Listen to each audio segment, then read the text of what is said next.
So hello friend, কেমন আছো তোমরা? আশা করি তোমরা খুব ভালো আছো। এই ভিডিওটা আমার বানানো বা বলে দেওয়ার কোনো কিছু ছিল না, বাট আমি এই ছেলেটা আমাকে বলেছিল, দেখ আমাকে যদি তুই সত্যি ভালোবাসিস তো আমার নিয়ে একটা ভাই প্লিজ কথা বলবি। তো এই ছেলেটাকে আমি আত্মহত্যার হাত থেকে বাঁচিয়ে নিয়ে এসেছি, ঠিক আছে? এই ছেলেটা এতটা ইউটিউব ফেসবুকের মধ্যে মানে এতটা টাইম ইনভেস্ট করেছে যে এ একটা অন্য লাইনে চলে গেলো। গ্রামের তানা দেওয়া, গ্রামের ঘরের লোকরা একে মানে অপদস্থ করেছে, অনেক কিছু করেছে। তো ছেলেটা অনেক ডিপ্রেশনে চলে গেলো, বাট আমি ঘুরিয়ে নিয়েছি, আমার বেস্ট ফ্রেন্ড, আমার বন্ধু, ঠিক আছে, আমি একে ঘুরিয়ে নিয়েছি।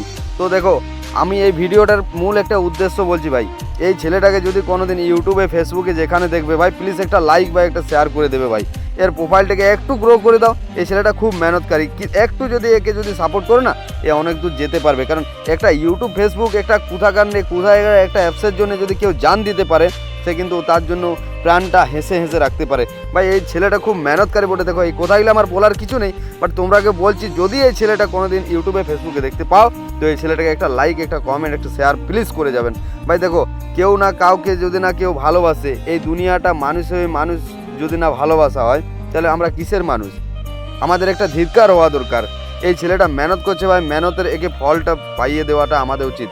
ভগবানকে একটাই কথা বলবো, এই ছেলেটা যেমন অনেক দূরে যায়, অনেক এগিয়ে যায়, এটা আমাদের তরফ থেকে থাকলো ভাই। তো চল ভাই, তুই সাকসেস হবি।